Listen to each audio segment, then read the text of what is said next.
I'm Naomi Rivers, 31, single mom and freelance copy editor. The cake was shaped like a teddy bear. Pale blue frosting, fondant stars. The baby's name in gold cursive. I stood by the sliding glass door of the rented party room, clutching a recycled gift bag, watching the frosting sweat under the overhead lights. It was Noah's first birthday. My son. My only child. But nobody there called me Mom. I had arrived 20 minutes early, just like they asked. I even helped string up the wonderful boy banner above the dessert table. My hands still smelled like helium from tying balloons. Every time I moved, the hard plastic ribbon scratched against my wrists like a reminder: be useful. Be small. Can you not stand in the photos? Someone muttered behind me. It was Marla, my ex's sister. She was adjusting her son's bow tie, not even looking at me.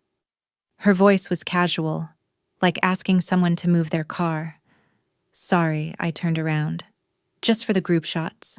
You know, keep it tidy. I looked at the crowd gathering around the high chair. Noah was already in it, dimpled, cheeks dusted with cornstarch, a tiny party hat flopping to the side. He was babbling happily, one sock off, arms flapping. He didn't care that the woman who carried him for 9 months wasn't even allowed in the frame. I blinked and nodded. Sure. My voice came out hoarse. I hadn't spoken much all week. I'd been editing pharmaceutical content non-stop for a deadline. Noah had been with his father, Greg, and Greg's mother, Diane. The family had a rotation. They called it support. I called it surveillance. Someone tapped my shoulder. It was Greg. Shirt ironed crisp, watch gleaming, haircut fresh. He didn't look at me. He just glanced at the gift bag in my hand. You can put that with the others, he said. We're keeping things organized. I turned toward the table already crowded with boxes wrapped in silver and white. Mine was in a red bag with a hand-drawn tag that said, "Love you forever." I'd stayed up until 3 a.m., handwriting a note inside the book, quoting the lullaby I used to hum during his colic spells. I placed it gently in the corner. You okay? Someone whispered. It was Kara, Greg's cousin. She had once stayed with me for 2 weeks after a breakup. I'd made her tea, lent her my favorite fleece blanket. Now she was looking at me like I was a stray cat who'd wandered in. Fine, I said. I wasn't. Every movement in that room felt choreographed, and I was the broken dancer who kept bumping into the curtain. The women passed Noah from arm to arm like he was communal property. The men drank sparkling cider and laughed too loud, as if nothing awkward was happening. I leaned against the glass door, away from the decorations and the cameras. The plastic under my heels crackled. No one asked if I wanted cake. No one asked if I wanted to hold my son. Then came the toast. Greg cleared his throat and tapped a spoon against a glass. If I could have everyone's attention, he said. People gathered around, phones lifted, laughter quieted. I stayed near the back. I just want to say thank you, Greg said, to everyone who has been there for Noah this year. It's been a journey, one with a few unpredictable turns, but we've made it. A few glances turned my way. He didn't name me. I especially want to thank my mom, Diane, for stepping in when things got... He paused. Challenging. Diane beamed. And to my sister Marla, who's been a rock especially when some people weren't ready to step up as a parent. The room chuckled softly. I felt like my skin had been peeled back. That's when Marla added, too loudly, some people just aren't fit for motherhood. I looked down at my hands. They were trembling. I didn't say a word. I just turned and walked toward my coat. I slipped it on, slowly, arms dragging in the sleeves. And then, excuse me, a voice said from the doorway. Everyone turned. A woman in a charcoal pantsuit stepped in, silver badge, brown leather folder in her hand. She walked with calm authority. "Is Naomi Rivers here?" she asked. The entire room fell silent.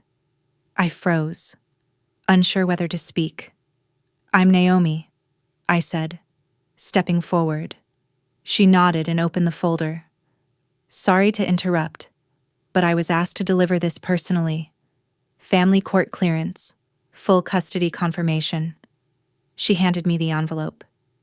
Greg's jaw tightened. Marla blinked like she'd just swallowed vinegar. A few people gasped. "This isn't the time," Greg hissed. The woman didn't flinch. "It's the time your lawyer requested. Public handoff. Transparency." I opened the document. A gold seal shimmered beneath the fluorescent lights. "Effective immediately," she said, then turned and left. I looked up slowly. Every eye was on me. Even Noah had stopped babbling. His little head turned in my direction. And for the first time that day, the room was silent.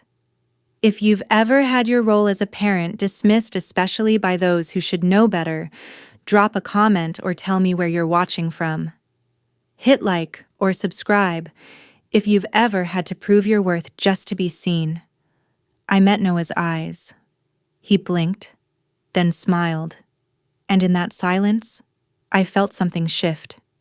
The air changed. I stood taller, and they all just stared. The party didn't end after that, but it didn't really continue either. For a moment, everyone was suspended mid-bite, mid-sentence, mid-judgment.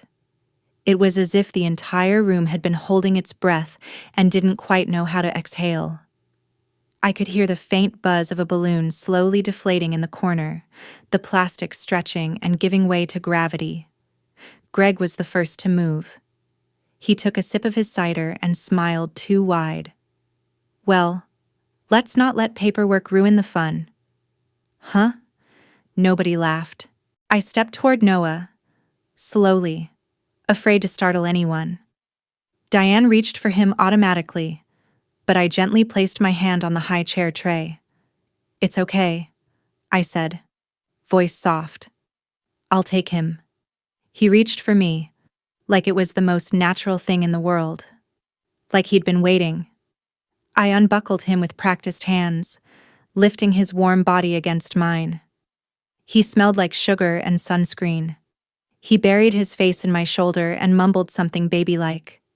Maybe mama, maybe nothing at all. But it was enough.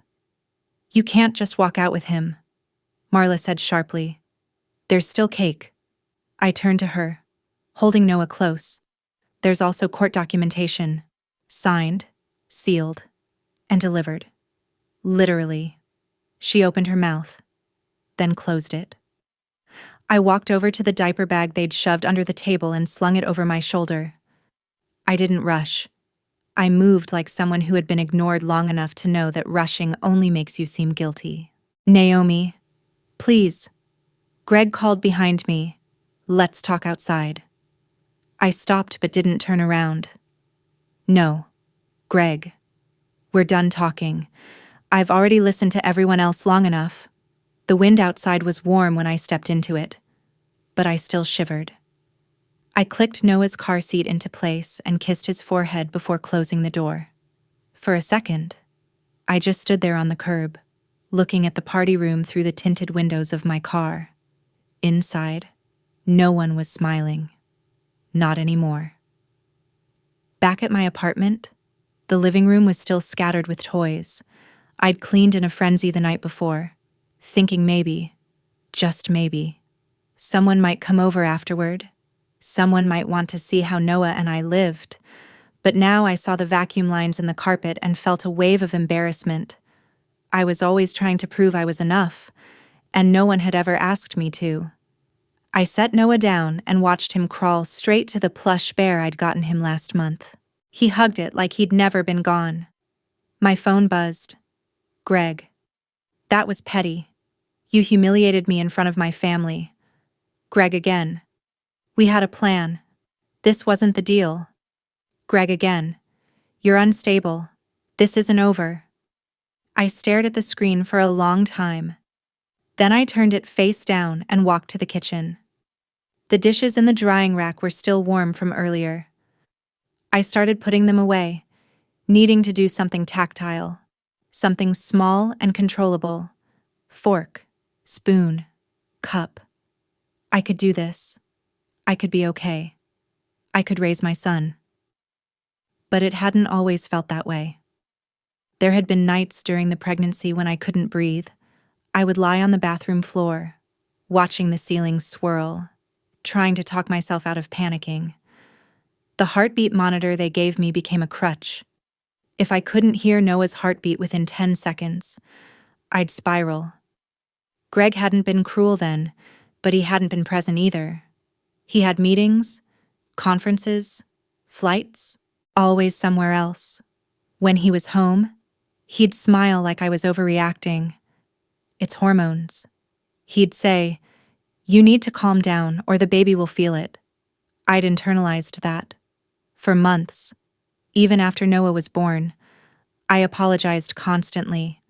When he cried too long, when he spit up in public, when I didn't bounce him fast enough in the rocking chair. Greg would take over and hand him to Diane, saying, "Let your mom rest." But what he meant was, "You're doing it wrong."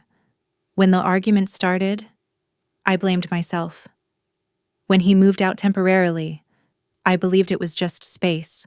When he stopped texting, stopped calling, I thought maybe I hadn't been trying hard enough. And then the papers came. Petition for temporary custody. He cited emotional instability, fatigue, claimed I had episodes. He listed that time I forgot the pediatrician appointment, the night Noah rolled off the bed even though I had caught him mid-fall. He painted me as unsafe. And the worst part, people believed him. His family whispered things they thought I wouldn't hear. Kara said I needed to work on my energy. Diane started calling Noah her little angel and telling me to get rest whenever I visited. I wasn't sleeping. I wasn't eating. But I never missed a day of editing, because that was the one thing I could control. I edited pharmaceutical guides during Noah's naps, policy briefs at 2 a.m., while breastfeeding. I logged invoices from the NICU waiting room. I kept us afloat, but none of it counted. Not to them. I was a ghost in my own child's life. Until last month. I'd gotten a call from a lawyer my friend Mina recommended. Her name was Olivia, soft-spoken, intense. She'd read every text Greg ever sent me, every ignored request, every passive-aggressive email. She built a timeline. She got expert testimony. And this week, the judge ruled in my favor. Full legal and physical custody. Immediate. Retroactive to the first filing. But I hadn't told anyone. Not until today. I didn't need to shout. I just needed to show up.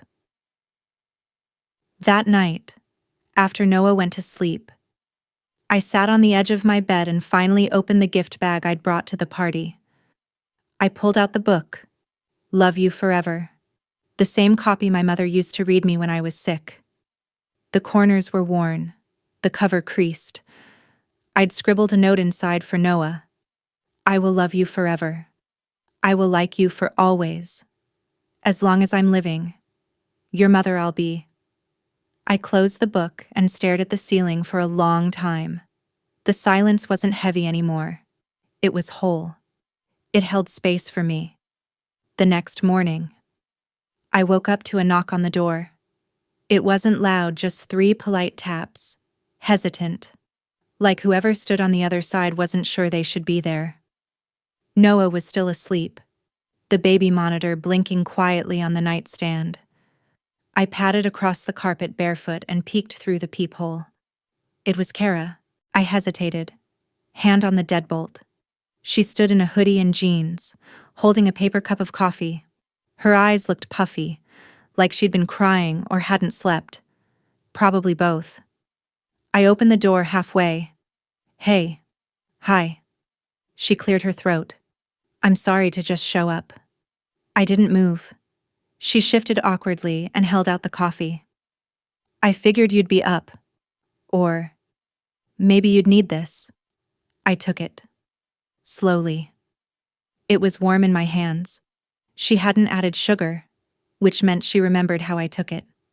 That made something twist in my chest. You want to come in? I asked. She nodded, stepping inside quietly, like she remembered where the floor creaked. We sat on the couch.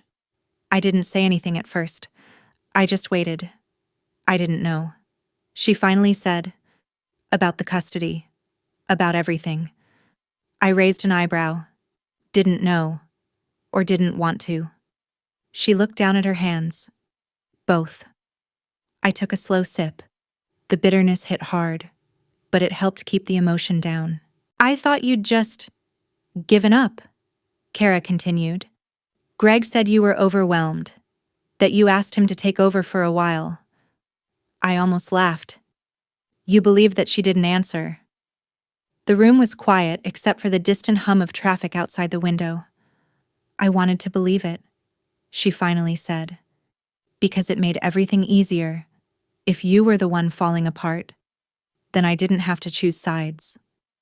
I looked at her, really looked at her. She wasn't cruel, just weak. The kind of person who floats toward comfort, toward consensus. You know, I stayed up every night for 4 months straight, I said softly. I pumped milk in a coat closet between freelance calls.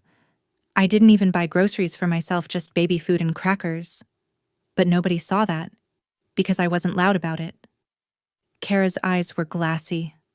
I was wrong. I nodded slowly. Yes. You were? She wiped her face with the sleeve of her sweatshirt. Can I? She stopped. Can I see him? I didn't answer right away. I stared at the hallway door, still slightly ajar from when I checked on him. I wanted to protect that space, to wrap it in silence and sweetness. But I also remembered that Kara used to sing to him, before everything got complicated, before she stopped replying to my texts. Just for a minute, I said, if he's awake? We walked into the bedroom together. Noah was already stirring, blinking against the morning light leaking through the curtains. When he saw me, he squealed and lifted his arms. I scooped him up and held him on my hip. He looked over at Kara and gave a shy smile. She stepped forward. Hey, little guy. His smile widened, and for a brief moment, the room softened. After she left, I sat with Noah on the rug and built towers out of foam blocks. He knocked them over immediately, every single time, laughing like it was the funniest thing in the world. I watched him, wondering what he'd remember of these years. Probably nothing concrete, but maybe the feeling of it, the quiet love, the steadiness. My phone buzzed again. Greg, let's talk. Just us. Please. Greg again. I know I messed up, but we need to be civil for Noah. I stared at the screen for a full minute. Then I typed back one sentence, Naomi. You can email Olivia. I didn't wait for a reply. Later that day, Olivia called. Did he contact you? She asked. Of course. She sighed. He'll probably push for visitation rights. Supervised. Most likely. I figured, I can file the next steps. Thank you. Then she paused. I meant to ask, do you want to change your son's last name? That caught me off guard. I glanced at the framed photo on my desk, one I'd taken with a self-timer. Noah asleep on my chest. His little hand curled in my shirt. I'd never thought about it. I'd been so focused on keeping him with me that I hadn't considered what it meant to fully make him mine. I don't know yet, I said. Let me think. Take your time. We hung up. But the question stayed with me. That evening, I decided to walk with Noah to the corner park. The sun was starting to set, painting the sky in those peachy gold streaks that only show up after a storm. The air smelled like wet concrete and grass. I pushed the stroller slowly, letting him babble at passing dogs and point at trees. At the park, I found an empty bench near the sandbox and sat down. A woman next to me glanced over. She had a toddler climbing on her lap and a tired smile on her face. First one, she asked. I nodded. You third. She laughed, but it still feels like the first every time. We watched our kids in silence for a moment.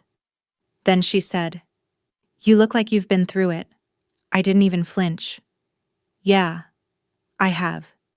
She gave me a look of quiet solidarity. No questions, no assumptions, just shared understanding. And in that moment, it felt like something opened. Like maybe, outside the echo chamber of Greg's family, there were people who saw mothers like me, not as broken, not as unstable, but as whole. That night, I read Love You Forever to Noah.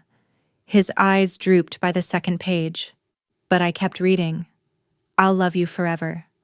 I'll like you for always. As long as I'm living, my baby, you'll be. I closed the book and kissed his forehead. He was already asleep. I turned off the lamp and stood in the quiet dark, just breathing. And this time, I didn't feel like I had to prove anything. Not to Greg, not to his mother, not even to myself.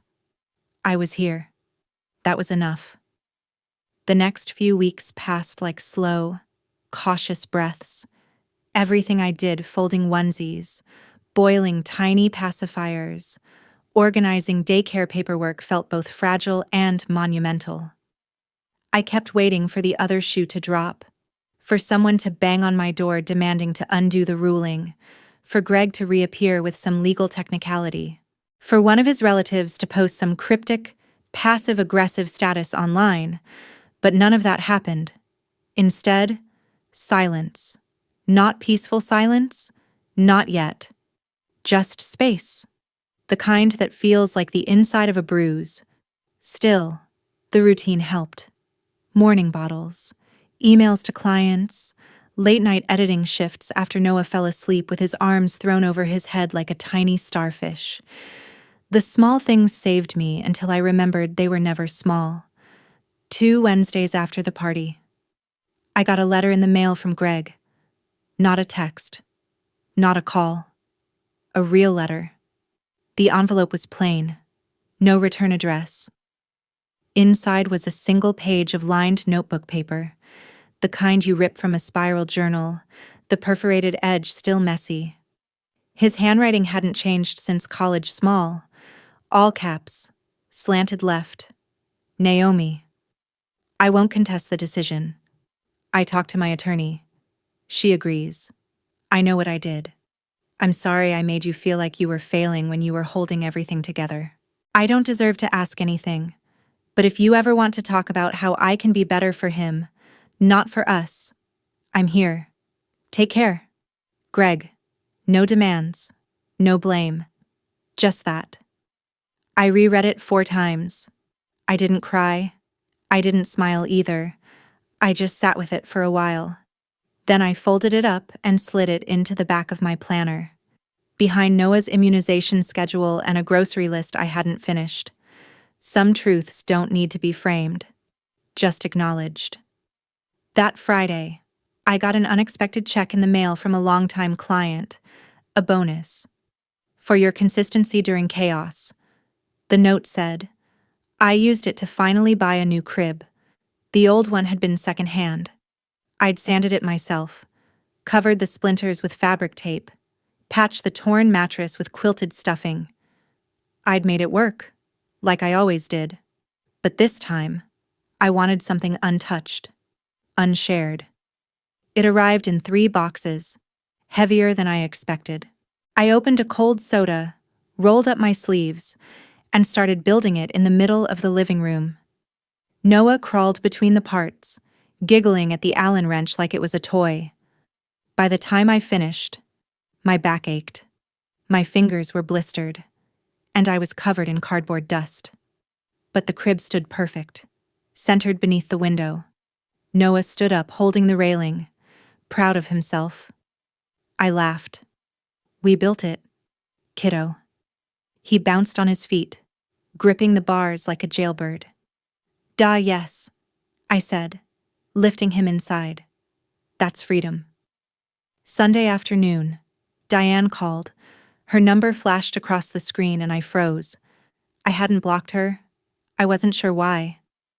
Maybe part of me wanted her to reach out to see what she'd say if no one else was watching. I let it ring 3 times before answering. Naomi. Her voice was stiff. Diane. I just wanted to check in. See how Noah's doing. He's fine. He's sleeping. She was quiet. I didn't expect things to go that way at the party. No, I thought I don't know, work it out with Greg, or at least talk to us before making things so formal. I closed my eyes. You do realize custody decisions aren't family group projects. Right. She sighed. You've always been emotional. That word again. Emotional. The scarlet letter they all pinned to me like it excused everything. I didn't take the bait. What do you want? Diane, I'd like to see him. You mean visit? Yes. Supervised. A pause. If that's what you need. I leaned back against the kitchen counter, phone warm in my hand. I'll think about it, I said. She exhaled like that answer wounded her, but I didn't soften. Not this time. You know, I added. You never once asked me how I was doing after the birth. Silence. I had stitches. Blood loss. Couldn't walk properly for weeks. You brought soup and left it on the counter without looking me in the eye. Naomi, I'm not angry. I said. I just remember. I hung up before she could say anything else. I stood there for a while, heart pounding not with rage, but with something steadier. Boundaries. They were unfamiliar, but they fit. On Tuesday, Kara sent a photo. Noah, giggling, holding up a flower she had drawn for him on a piece of construction paper. She'd dropped it off in the mailbox during her lunch break. It was simple, thoughtful, no demands. I sent a photo back, Noah holding up the paper like a trophy, eyes shining. No words, just that. It was enough. I started sleeping again. Not deeply, but better. I even opened the windows at night, let the breeze carry in the faraway city sounds, buses, barking dogs, the low murmur of someone's TV. It reminded me I wasn't alone. One night, while rocking Noah to sleep, I whispered, "You changed me." You know? He was too young to understand, but I think he felt it.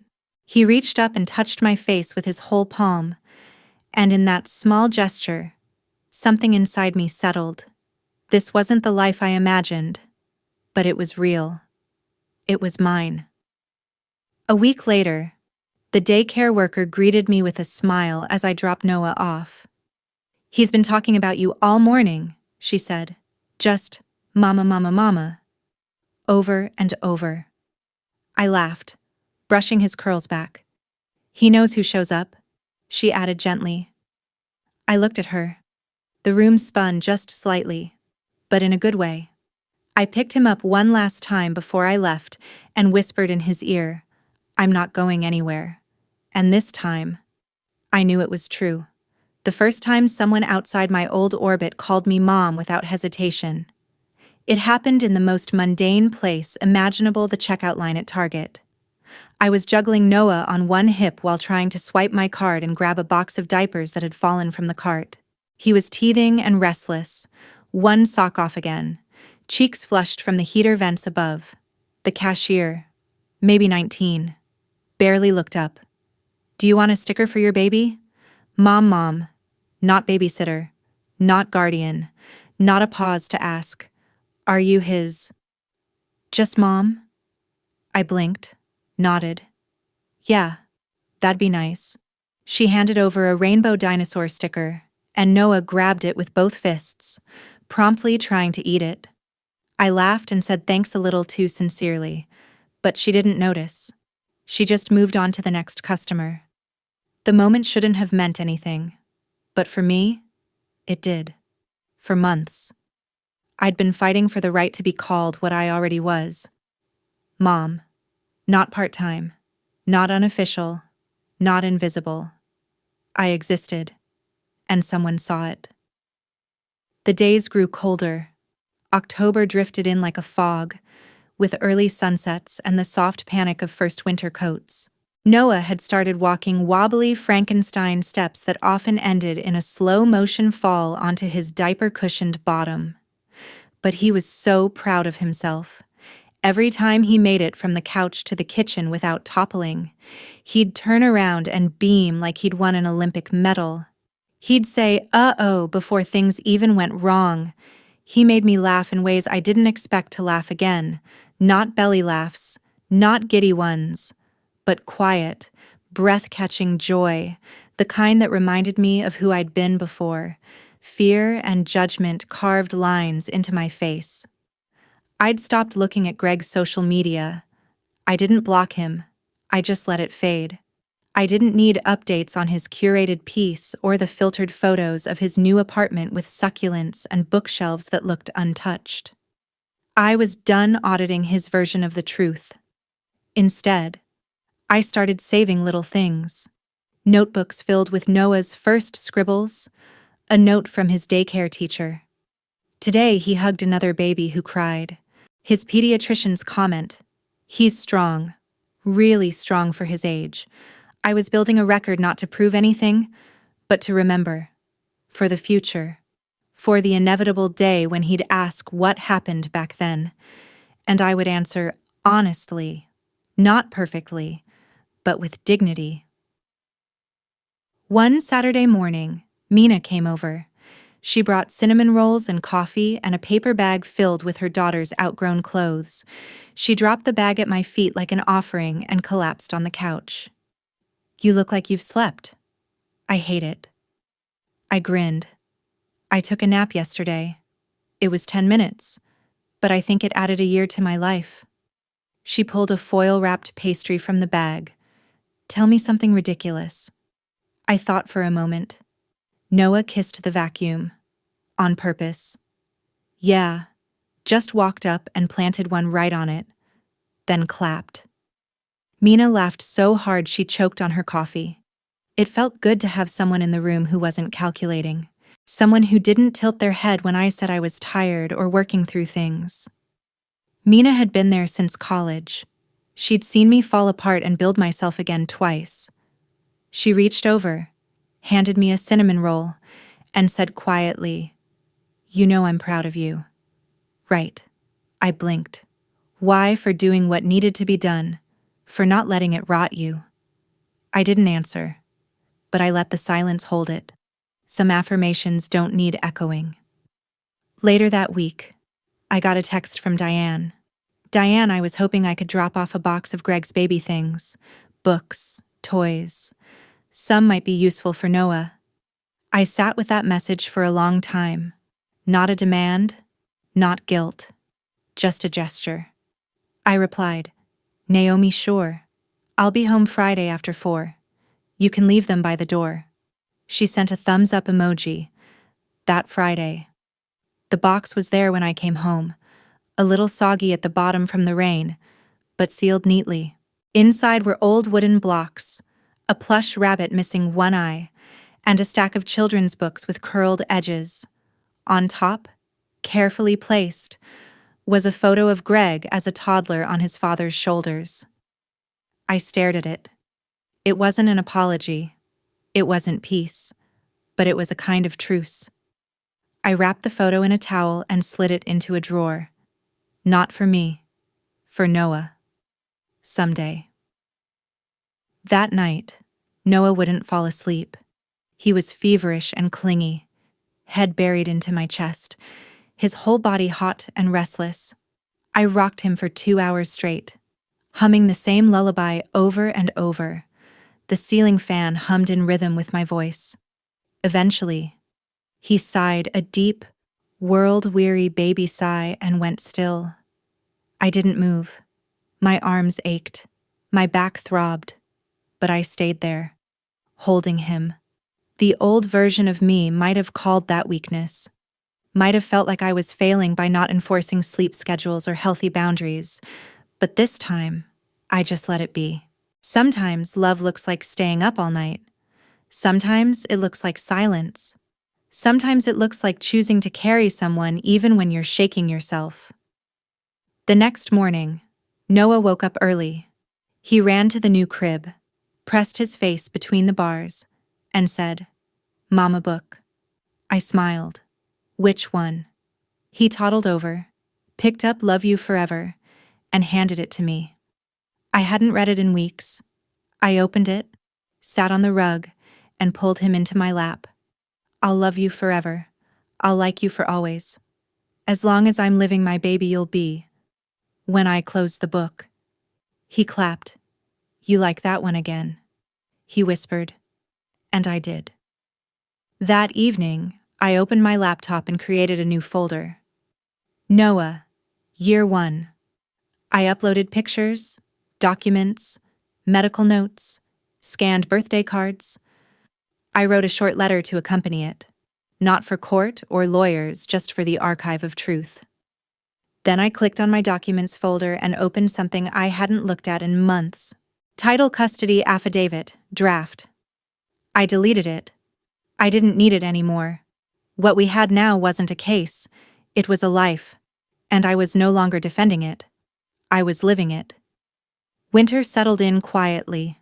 No dramatic storm, no thunderous shift, just a slow bleed of color from the trees, the early dimming of daylight, the whisper of cold air slipping in through windows that didn't seal as well as they used to. Noah was fascinated by frost. He'd press his little hands to the window each morning, pointing to the delicate white patterns blooming across the glass. Stars, he called them. Sometimes flowers. I never corrected him. He was also starting to talk more full phrases now. Some real, some stitched together from memory and instinct. "Mama, sit here," he'd say, patting the couch beside him. "No shoes, warm toes." Every time he spoke like that, I felt something tighten in my chest, then release. I had fought so hard for him, but now I was learning how to enjoy him. The fear hadn't disappeared completely. It still lived in the corners. I'd wake up sometimes in the middle of the night convinced someone was trying to take him away. But the episodes were fewer now, softer, like echoes instead of screams. One night in December, I found a voicemail from Greg. "Hey, I know it's late. I was just wondering if maybe I could send a Christmas gift. Nothing big, just a book I saw that reminded me of when I was little. I'll send it through your attorney if that's better. Hope you're both doing okay." I didn't respond. But a week later, a package arrived. Inside a hardcover children's book with vintage illustrations of trains, and a note in Greg's unmistakable handwriting, for Noah.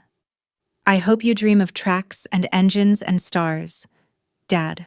I placed the book on Noah's shelf without a word. That night, he pulled it out on his own. I read it to him in a low voice while he lay curled in my lap. He didn't ask who it was from. Maybe he knew. Maybe it didn't matter. After he fell asleep, I placed the book back on the shelf and sat for a while in the dark. It was strange, this new, cautious coexistence. I didn't forgive Greg. Not completely. But I was no longer holding the memory of his cruelty like a knife. Some people don't deserve access, but others don't deserve your rage, either.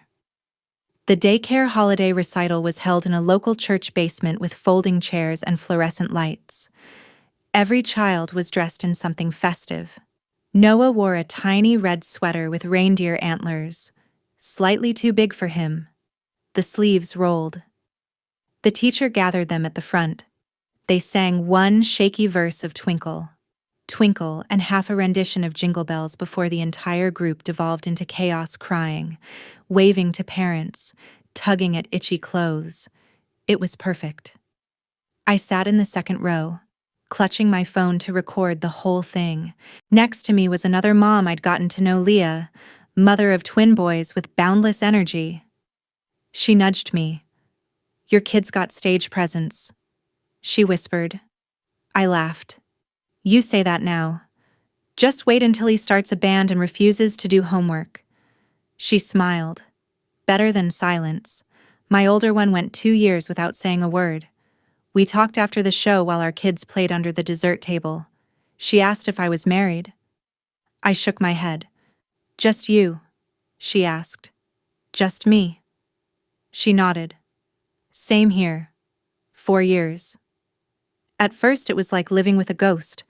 Now I don't even hear the silence. I understood exactly what she meant. That weekend, Kara invited us over for a small get-together.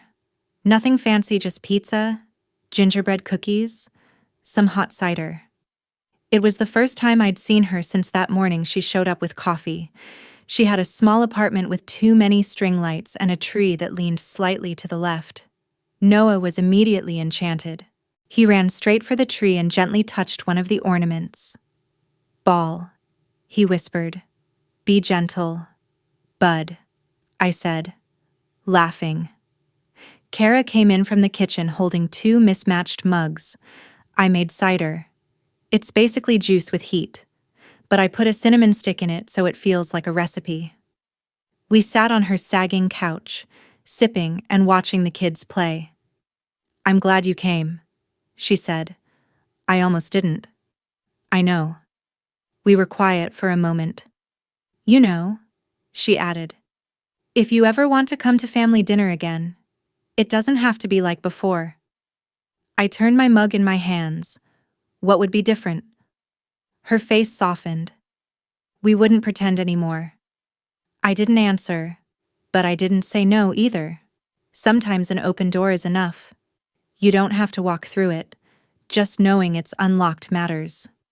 On Christmas Eve, I stayed up late after Noah went to bed. I wrapped the last of the gifts in brown paper with hand-drawn stars and little blue ribbons. I placed them carefully under the thrifted tree, the one we decorated with popcorn strings and paper snowflakes he made at daycare.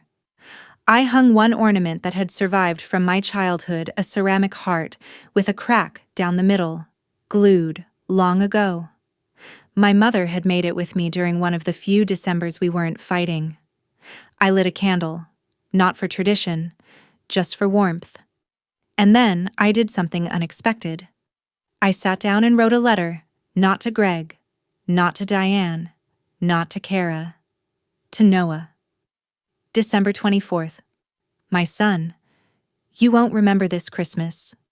You won't remember the scent of cinnamon in the air or how your tiny hands kept stealing cookie dough. You won't remember that I couldn't afford much or that I stayed up until 2 a.m. just to make everything look beautiful. But I will.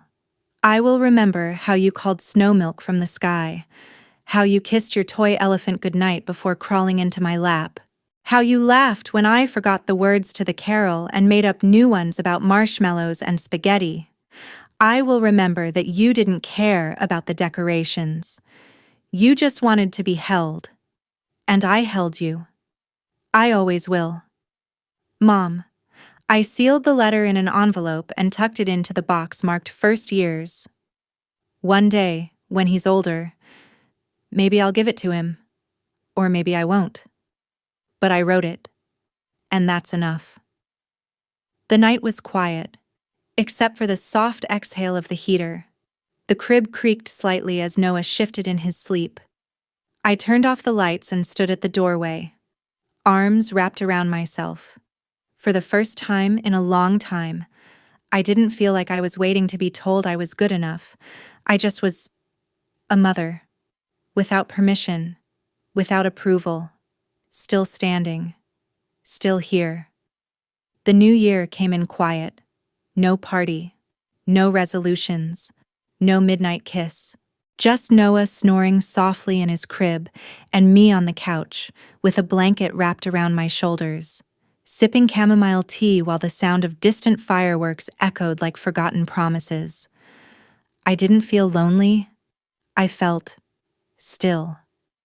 There was no need to declare anything, no sweeping declarations of transformation.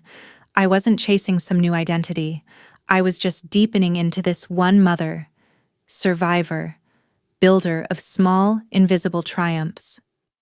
On January the 2nd, I took Noah to the pediatrician for his checkup.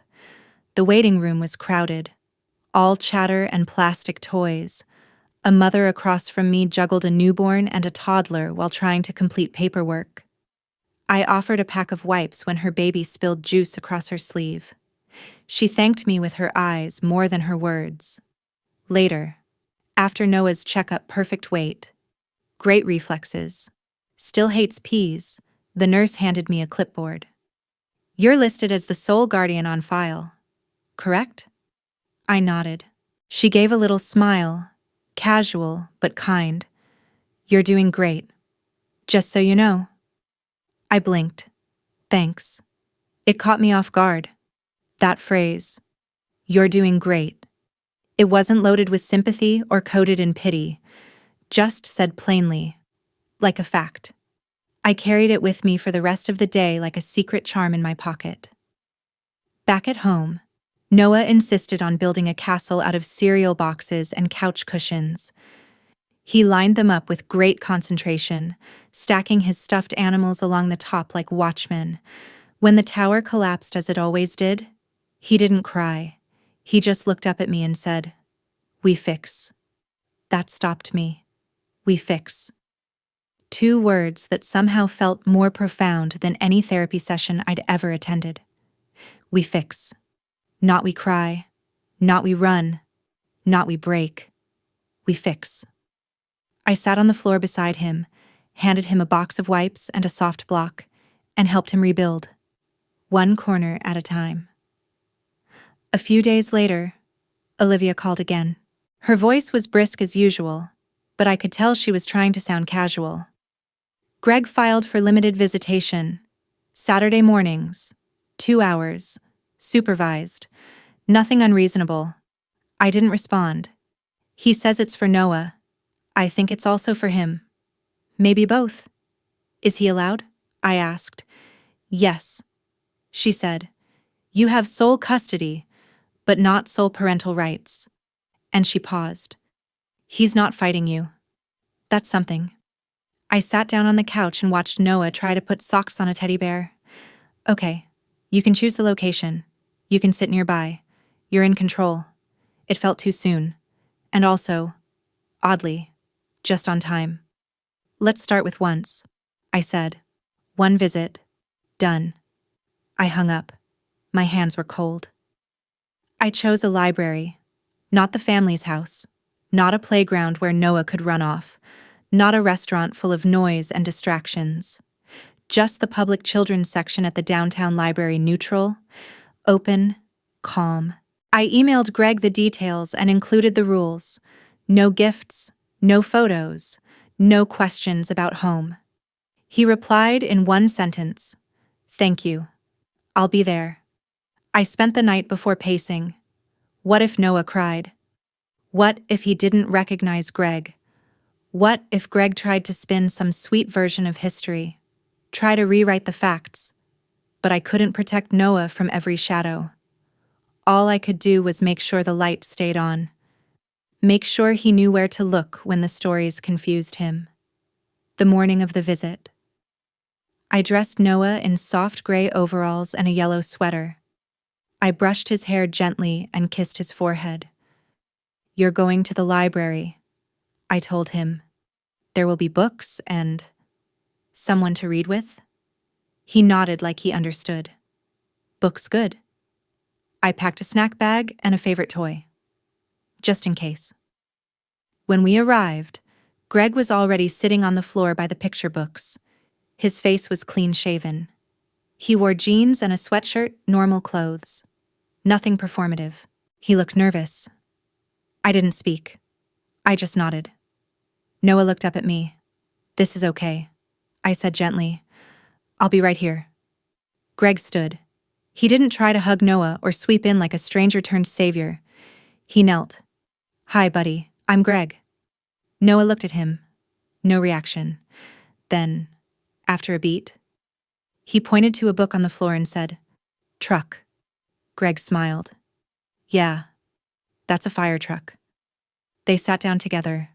I took a seat nearby, out of earshot, but close enough to see. I sipped lukewarm coffee and stared at a mural on the wall, letting the ambient sounds fill the room, pages flipping, toddlers laughing, the occasional librarian's gentle hush. They read 3 books. One of them was the train book Greg had sent. Noah didn't seem to notice. Or maybe he did. He pointed to a page and said, "Hoo-hoo," and Greg laughed like he hadn't laughed in years. After 45 minutes, Noah started to fidget. I took that as my cue. "That's enough for today," I said softly, walking over. Greg stood immediately. Of course. He handed Noah his toy back. "Thanks for reading with me, buddy." Noah grabbed my hand. I nodded again. "Thank you for showing up."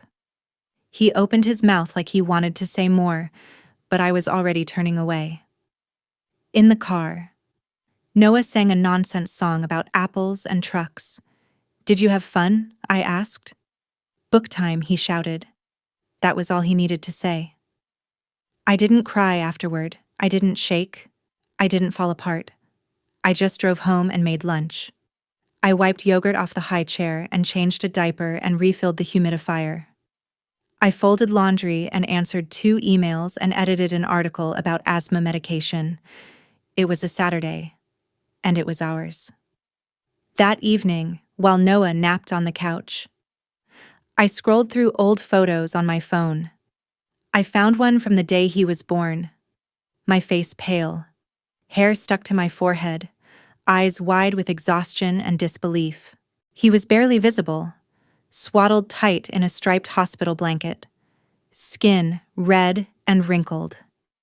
I remembered the sound he made when he first cried, like a question, like he wasn't sure yet if he belonged here. I took a screenshot of the photo and saved it to the new folder I'd made ours. No court records, no custody forms, just pictures of life, messy, mundane, alive. That night, after Noah went to sleep, I sat by the crib and whispered, "You're safe. You're mine. You're more than anything they could define." And then, for the first time in a long time, I slept for 8 full hours. No alarms, no dread, just dreams. By mid-February, snow coated the sidewalks like unfinished thoughts. It was the kind of snow that didn't crunch, just melted silently into your boots, soaking you without warning. Noah had discovered the joy of mittens and hated them in equal measure. Every time we stepped outside, it was a negotiation, 1 mitten on, 1 off. Both thrown into the stroller, both retrieved. Repeat. But even in the cold, he wanted to walk. We'd go 2 blocks to the corner bakery, where the owner had started slipping him small shortbread cookies shaped like stars. Noah called it the cookie house, and every time we passed it without stopping, he'd protest like we were skipping church. On one of those walks, we ran into Diane. She was standing in front of the florist's shop, cradling a pot of yellow tulips. Her coat was open at the collar despite the wind, and her hair, always done, always composed, was undone around her ears. She looked older. "Naomi." I stopped. "Diane." Noah was busy stomping on a patch of slush. She looked down at him, then back up at me. "He's gotten so tall. Kids do that," I said. She didn't smile. "I was hoping to run into you. I didn't want to call again. I figured you'd say no." I stayed quiet. "I just wanted to say I've been thinking a lot about things, and I'm sorry. That caught me off guard." She glanced at the tulips, then back at me. "I don't know if you believe me. I wouldn't blame you if you didn't." Noah tugged at my sleeve. "Cold," he shouted. I bent down to pull his hood tighter. "Let's go inside," I said to him. Then, to her, "You can walk with us." She hesitated, then nodded. We ducked into the bakery, warmth and sugar filling our lungs. I ordered 2 teas and a warm milk. The barista handed Noah a cookie without asking. He beamed. We sat at the corner table. I stirred my tea slowly, watching the steam curl and disappear. I used to think, Diane began, that strength looked like control, that the best mother was the one who had everything scheduled, polished, quiet. She looked at Noah. You weren't like that, and I didn't understand it. I didn't interrupt. I think, she said, I was afraid that if you were different from what I imagined, it meant I'd done something wrong raising Greg. That hit deeper than I expected. I'm not asking for anything, she added. Not visits, not explanations. I just wanted you to know I see it now. I see what I didn't. I didn't know what to say, so I just nodded. Thank you. She finished her tea in silence and left the tulips behind.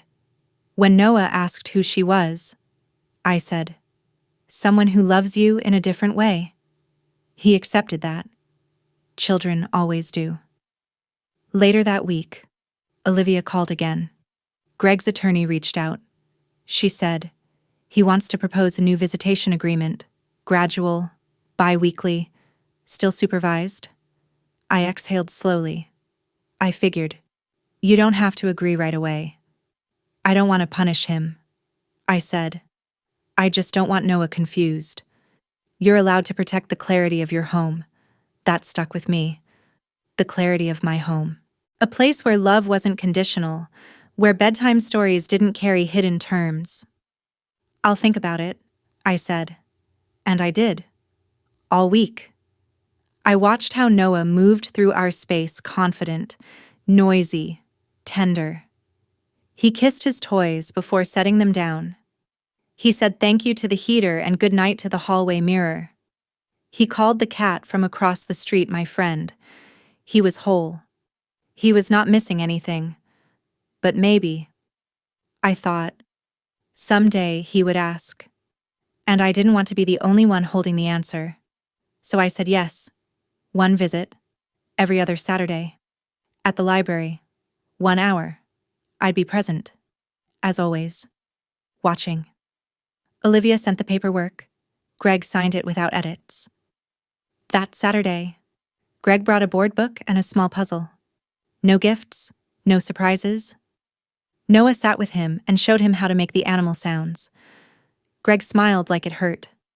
After the hour, he stood and said, Thanks. Naomi. I nodded. I wasn't doing it for Greg. I was doing it for the future conversation I might have with my son, a conversation where I could say I gave him the chance to try. Spring crept in like it was afraid of being too loud. The sidewalks cleared. The trees started budding, cautiously, like they too had once been burned by the cold. Noah and I began spending afternoons in the park. He'd run in circles, chase squirrels, fall and scrape his knees, and then look up at me proudly. I did it, he'd shout. You did. I'd say, Band-Aids ready. We planted a small windowsill herb garden. He named the basil Larry and the thyme truck. Every morning, he'd peer into the soil and say, Grow, truck like it was a spell. And somehow, it worked. In early April, I got an email from the university I used to edit for. They were hiring for a permanent position content coordinator. Remote, benefits, room to grow. My heart beat faster. For years. I'd freelanced in the cracks of motherhood, built a life out of scraps. Now, someone wanted to bring me in, whole. I updated my resume. I wrote a cover letter at 3 a.m., while Noah slept curled in the blanket my mother had once knit. I didn't ask for a reference from anyone in Greg's family. I asked Mina. She sent back a paragraph that made me cry. You carried a life and a career without dropping either. If they can't see the value in that, they're not worth your time. I submitted the application and went back to reading Where the Wild Things Are with Noah. The interview was short. The offer came a week later. I accepted. Noah danced when I told him, Not because he understood, just because I was smiling. He hugged my leg and said, "Mama job happy." And I was, not because I had climbed some ladder, but because I had built a floor. Stable. Mine. That night, I wrote another letter to Noah. April 9th. My love, today I got a job. Not just for the money, not just to keep us warm, but because I wanted to show you that strength can be quiet, steady, slow. We've been building something together one block at a time. You've been the reason I kept going when it didn't make sense. Someday, when the world tells you what kind of man you should be, I hope you remember this. Kindness is not weakness. Love is not control. And home is where your heart can rest. Mom, I folded it and placed it beside the first. The box was getting fuller. So was my life. May arrived like a breath finally exhaled.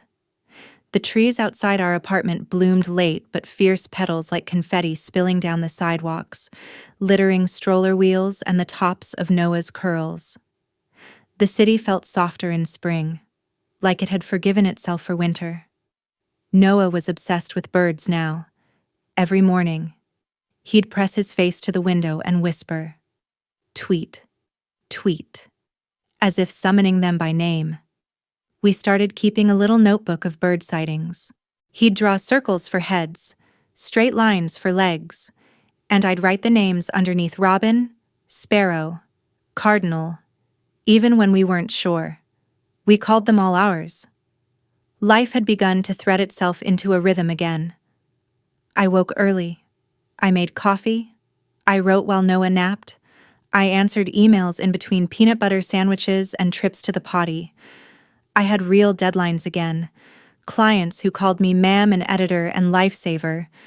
I had purpose, but not performance. Not anymore. We didn't do everything by the book, but the book was finally mine. One afternoon, as we played with sidewalk chalk near the mailbox, Greg walked up, unannounced, no warning. I stood, instinctively placing myself between Noah and the curb. "Hey," he said, awkwardly shifting a small paper bag in his hand. I didn't mean to show up like this. I was in the area and I said nothing. He looked at Noah, who was too focused on drawing a blue sun to notice him. I brought some of his old toys, ones I forgot I still had. I didn't want to mail them. He offered the bag. I didn't take it. Not yet. "Greg," I said quietly, "we talked about this. No unscheduled visits?" He nodded. "I know. I'm sorry." There was no aggression in his voice, just tiredness. Something that almost sounded like understanding. "I just wanted to say I've been going to therapy." He added, "It's not a big deal. I just thought you should know. I've been thinking about how things fell apart. How I helped it fall." I waited. I told the therapist I wasn't afraid of parenting. I was afraid of not being in control of parenting. I thought if I could control the story, I'd come out clean. He looked down at his shoes. "But the truth is, you did the hard stuff. You carried him. You raised him. You didn't flinch when everyone else stepped back." I let that sit in the air. "I don't expect forgiveness," he added. "But I wanted to tell you the truth, at least once, without anyone watching." I took the bag. Inside were 2 small board books and a stuffed monkey I remembered from the early weeks. "Thank you," I said, "for saying that." He turned to leave, but stopped. "Can I say goodbye?" Noah looked up at that moment, noticing him for the first time. Library guy, I couldn't help it. I smiled. "Yes," I said. "But just a minute." Greg crouched down and waved. "Bye, buddy." Noah waved back. "Bye-bye." That was it. Greg walked away without looking back, and I didn't feel afraid. That night, I found Noah asleep in the middle of the living room rug, clutching the stuffed monkey. I covered him with a blanket and sat beside him, just watching the rise and fall of his chest. I thought about all the things I would never be able to explain to him. How much had been hidden in my silences. How many times I swallowed anger just to keep the peace. But then I realized maybe I didn't need to explain everything. Maybe I just needed to be here. Still, present, gentle, strong. Not because someone made me prove it, but because that's who I became. By mid-May, the daycare sent home an invitation family fun day, parent and child picnic. I hesitated. The words parent and family still had weight. They still opened wounds, even if just briefly. But Noah was excited. Picnic park, mama come. So we went. We brought fruit and crackers and one of those little plastic containers of hummus he never actually ate. The grass was too tall and itchy. The juice boxes leaked. Someone's dog stole half a sandwich. It was chaos. And it was perfect. Noah ran through bubbles and mud with abandon. He climbed on my lap when he got overwhelmed and shouted to his classmates. My mom is strong when I lifted him to reach the zipline rope. Later, another mom sat beside me while the kids built sand castles. You're Naomi, right? Noah's mom? I nodded. My son talks about him all the time. He says Noah always shares the shovel. You're raising a sweet one. I smiled, blinking back tears. Thank you. That means more than you know. We watched them in silence, their small hands sculpting towers that would fall before sunset. But they didn't care. They were building anyway. On the way home, Noah fell asleep in the car. I parked outside our building and just sat there, watching him breathe. I remembered the night I first drove him home from the hospital, how tiny he was, how terrified I was to mess it up. I hadn't known then what I know now, that the work of motherhood is not just diapers and lullabies. It's showing up when you're empty. It's listening when no one believes you. It's carrying what no one sees. And still loving. Still loving. That evening, I opened the first year's box again. I added the Family Fun Day flyer. I added a photo of Noah holding his paper crown, smudged with peanut butter. I added a small note. May 16th. You shared your shovel today. You always share, even when the world tried to teach you to hold on tight. That's who you are, and that's who I'll protect. I sealed the box and placed it back on the shelf.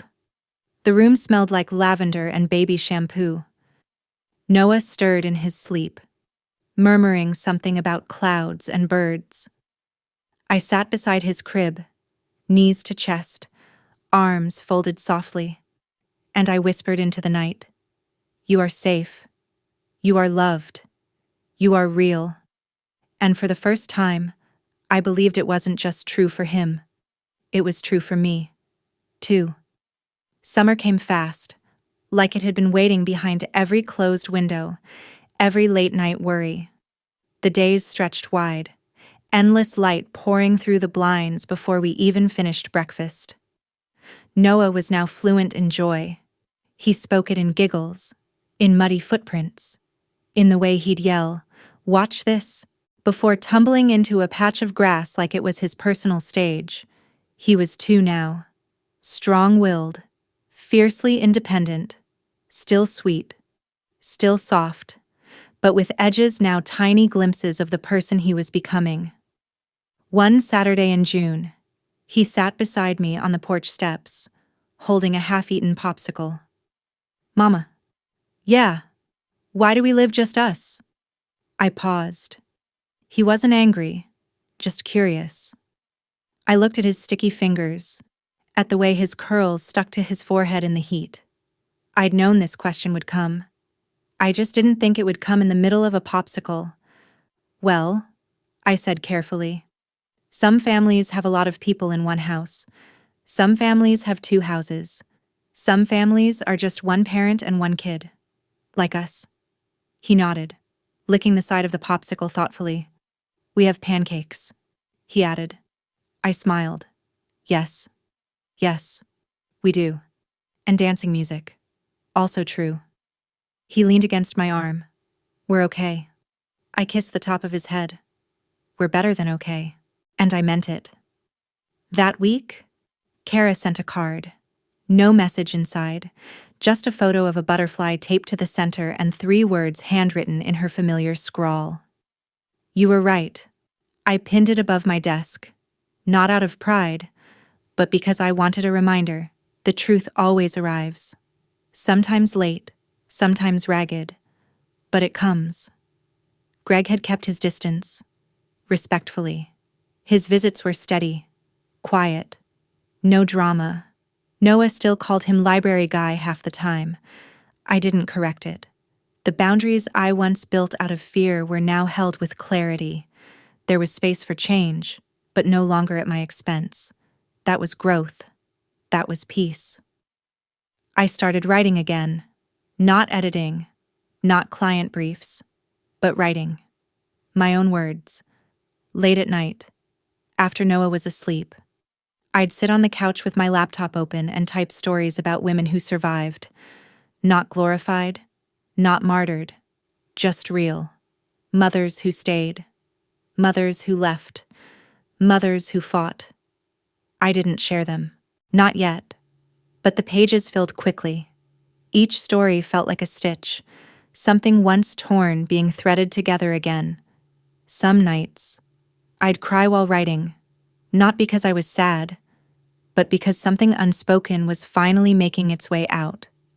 A kind of private healing, a quiet exhale. One afternoon, Noah came home from daycare with a painting. Thick brush strokes of blue, yellow, and green covered the page. In the center was a figure with a giant head and lopsided smile. That's you, he said proudly. You're the sunshine. I laughed. You gave me really big eyes.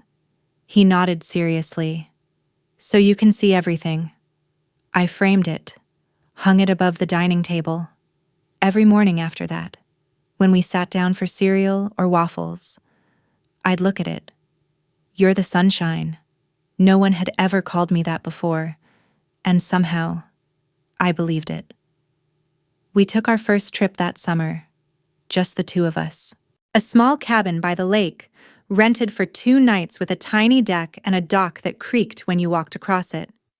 No Wi-Fi, no plans, just water, and sky, and us. Noah skipped rocks, fed ducks, fell in love with a dragonfly. We slept in the same bed, his limbs thrown across my side like vines. On the last morning, we sat on the dock with our feet in the water. He looked up and said, "This is a happy day." It wasn't profound, but it hit me harder than most poetry ever could, because it was a happy day, simple, real, a day no one could take away. When we returned home, I unpacked slowly. I put his little backpack back on the hook by the door, washed the sand from our shoes, refilled the fridge, everything in its place, except me. I was somewhere new now, not the woman who had to prove she was fit, not the mother who sat at the edge of parties, clutching gift bags and silence, but the woman who stayed, the one who built a world inside 4 walls. The one who planted basil and fixed cribs and held her son through every fever and night terror. The one who no longer needed a moment of public recognition to know she belonged. A few days later, I got a call. The university wanted me to speak at a panel working mothers and resilience. At first, I said no. But later that night, I thought about it again. Not for the applause, not for the validation, but for the woman out there, sitting in her living room, wondering if anyone would ever say, "You're doing great." Maybe she needed to hear it from someone who had once been dismissed at her own child's birthday. So I said yes.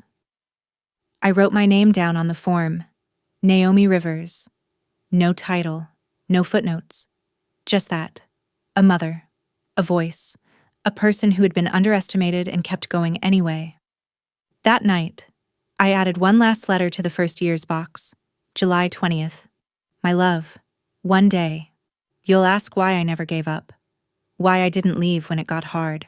And I'll tell you this, I stayed because love isn't something you earn, it's something you give, and I gave it, even when no one else saw it, even when they called me unfit, even when they looked right through me. I stayed, and I built this life with you block by block, day by day. It wasn't perfect, but it was ours. And that made it enough. Mom, I closed the box, tucked it back into the closet, and turned off the light. In the dark, I listened to Noah breathing. Still here. Still mine. Still building.